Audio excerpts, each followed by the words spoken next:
Hello friends and crafters. I hope everyone's okay. Welcome to my channel. MJ Hobby Corner here, and today I want to give a bit of an update on the cavern project. I've been working on this project for about 2 days now, and it utilizes some old terrain that I had, some tinfoil terrain, and basically I repurposed it. I discovered I had about 13 pieces of that terrain, and if I took some of it and put it on top of one another and then added ways of supporting that, I could make some really intricate cave designs, and that's what I did.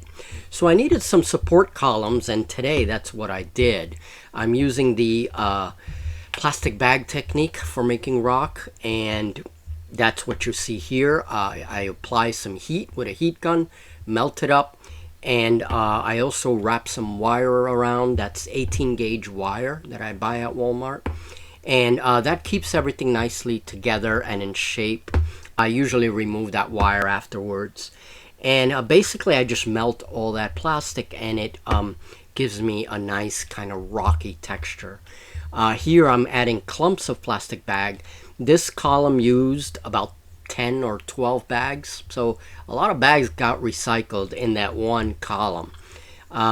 You definitely don't want to breathe in any of the fumes. You have to be very careful and work outdoors or in a highly ventilated area.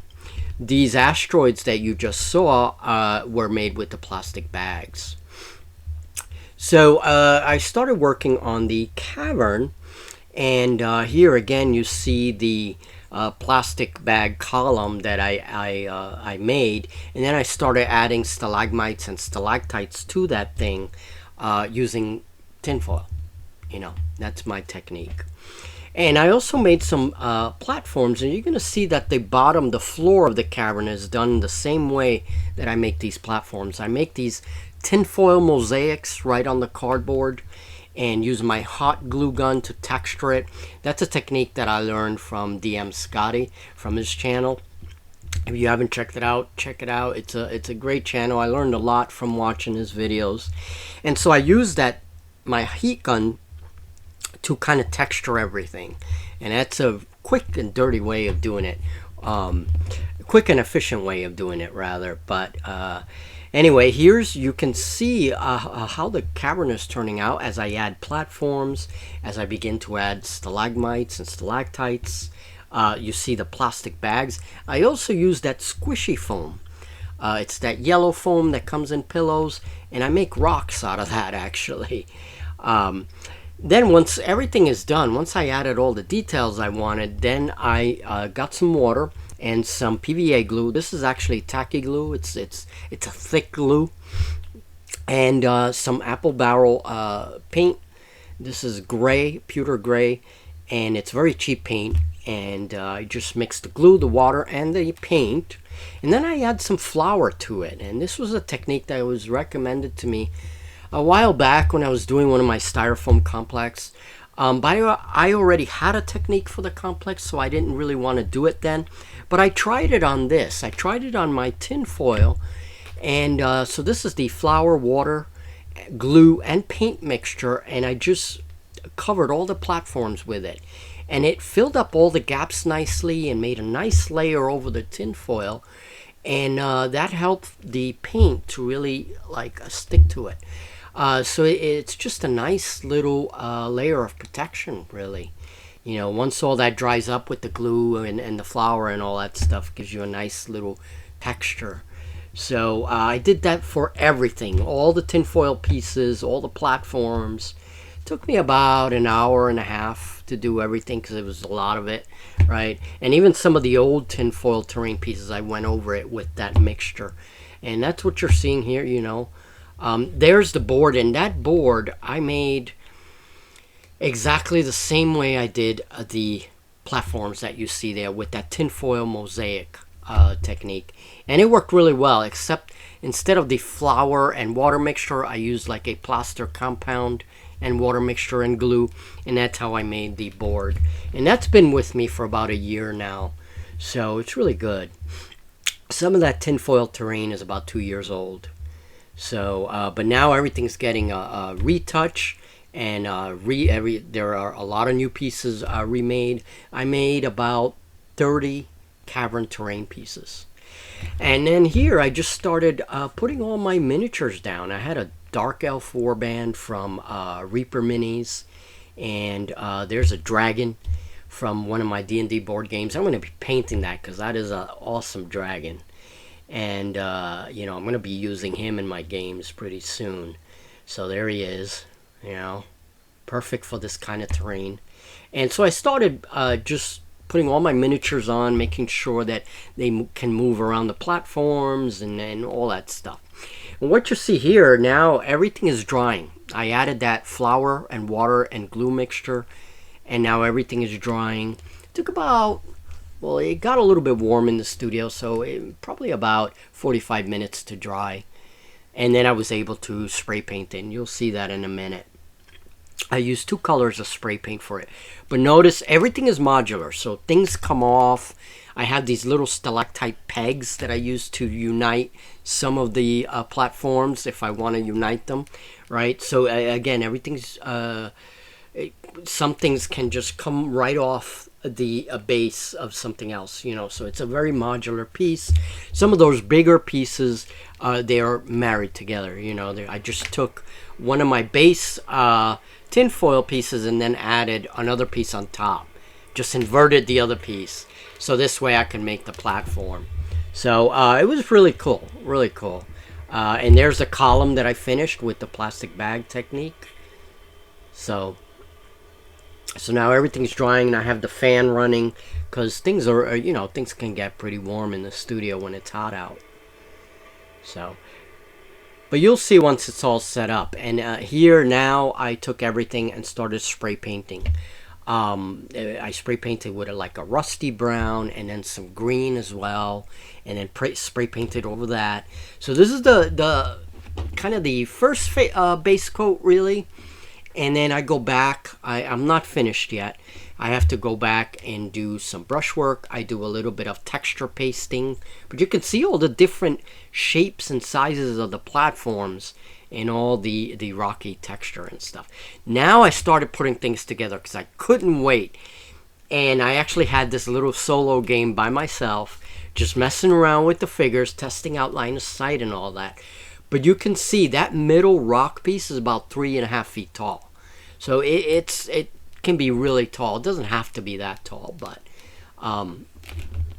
yeah, it's pretty cool. I put together all of the pieces, all the stuff that I did with the plastic bags a couple of months ago, the newer terrain, and then all of this terrain that I repurposed. Like I said, about 30 pieces in total. And to make this setup, I used about 27 pieces. So I still had pieces left over if I wanted a bigger cavern. But, you know, we're not going to play very, very big games. I just want to see how many different ways I can put this thing together and make up different setups. So, yeah, there's my elf witch, dark elf witch with a swarm of spiders. And some lizardmen are attacking here. Here we have some crossbowmen, dark elf crossbowmen, and with a sergeant. And she's looking to fire into that top platform there against some lizardmen. But you can see all the complexity. And I have to finish the platforms. I have to do all of the corrugated edges. Some of them are still missing some texture. So I have to redo all that, you know, add some craft sand, some texture. Yeah, it's been a fun project. And here I am just using one of my measuring sticks. I like to make my own measuring devices and stuff. So I'm just kind of testing things out. And here you get a glimpse of the size of the caverns, you know, with all the terrain and stuff. So it's a nice size table. And that's probably the largest that I've made in a while. And so here are the dark elves. There's the matron dark elf in the middle. And again, one of my measuring sticks that I make. And there's a lizard man kind of measuring some movement while I was playing by myself there with the AI rules. I used one-page rules, Age of Fantasy. And then some giant spiders. Here's the lizard men going up the stairwell. They didn't quite make it up that far. I didn't play all the way. you know. Then there was a bunch of I used some of the Manta Games lizardmen, the salamanders, fire salamanders, and I'm calling them bone crushers here. And then here's an individual creature that's kind of scurrying along the bottom of the cave while everything is going up on top, on the top levels. So we don't know what's scurrying down there. Here's a lizard man climbing in a ledge, and I was testing that out, and it was really cool. Climbed up the ledge, made it to where the matron was, but didn't get very far. He got killed by one of those dark elf females. The daughter of the matron actually killed him. So, poor lizard man. And then we have a couple of driders. These are Reaper minis. Very cool. I do like Reaper. And one with the bow is Bones, Reaper Bones. So here's another view of the cave. And again, look at all the complexity, all the stuff. And all those platforms are held together quite nicely with all the terrain and everything and all the little pegs that I made to hold everything together. And I even have some painted clothespins you don't see, and they're kind of holding things together there. So it's a pretty neat little system, and it's very easy. You know, it took me 2 days basically to get this far. I still have work to do. I still have texturing to do, and I still have to especially work on the edges of those platforms, get rid of that corrugation. You'll see it once in a while. But again, here's another view.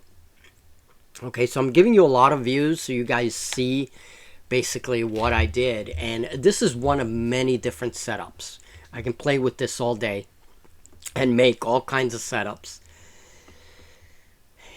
Okay, and I can't wait till Julie and I actually play a real game on this cavern. She hasn't seen it yet. So here are my crossbowmen. Dark Elf, and these are from Dark Reach, Reaper Warlord, and I'm going to talk about Reaper Warlord in one of my Spotlight games.